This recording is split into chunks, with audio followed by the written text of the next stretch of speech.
Good morning, everyone. Myself, Dr. Kirti Chhabra, Assistant Professor, BPT Department. Today, we'll discuss how to test the tightness of hip rotators, quadriceps, and iliotibial band.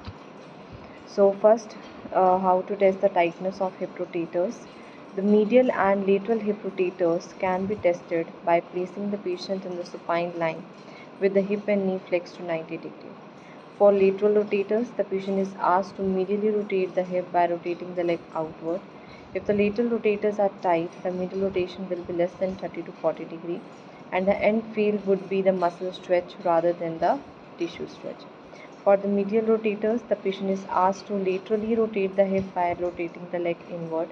If the medial rotators are tight, the lateral rotation would be less than 40 to 60 degree, and the end field will be the muscle stretch rather than the tissue stretch.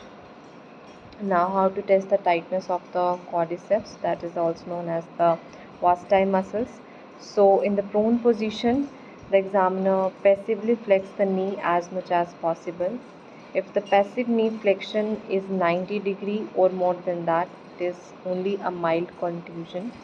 And if the passive knee flexion is less than 90 degree, and the moderate to severe contusion, and normally heel to buttock distance should not exceed the 10 centimeter in men and 5 centimeter in the women, because this difference in male and female is due to flexibility, which is more in the women as compared to the men.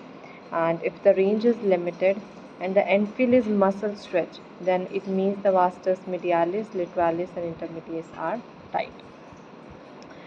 Now, test for the knee extension contracture. It can be measured with the heel height difference. So, in prone position, the thighs supported with the legs relaxed. Examiner measure the difference in the heel height. 1 centimeter of difference, approximately 1 degree. Depending on leg length, the test along with the accompanying end field would be used to test for joint contracture, that is the tissue stretch, and possibly tight hamstring, that is the muscle stretch. Swelling may also cause a positive test.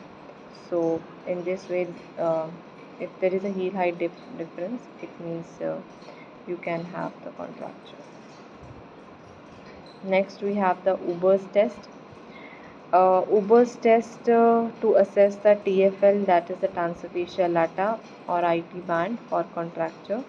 In the side-lying position with the lower leg flexed at the hip and knee for the stability, the examiner then passively abduct and extend the patient upper leg with the knee straight and or flexed to 90 degree. The examiner slowly lowers that upper limb. If the contracture is present, the leg remains abducted and doesn't fall to the table. And when doing this test, it is important to extend the hip slightly so that the IT band passes over to the greater trochanter of the femur.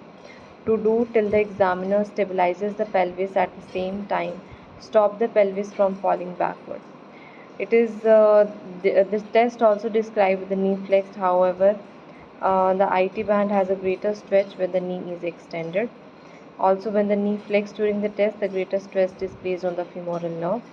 And if there are neurological signs like pain, paresthesia, which can occur during the test, it means the examiner should also consider the pathology affecting the femoral nerve.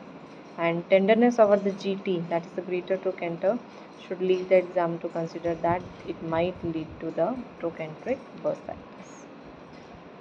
So in this way, we can test. So in the first figure with the knee extended, we can test, and in the second with the knee flexed. And if there is a pain over the greater trochanter, then it could lead to the trochanteric bursitis. So in these two ways, we can test for the IT band tightness or for the femoral nerve involvement if there is pain and paresthesia. These are the references. Thank you.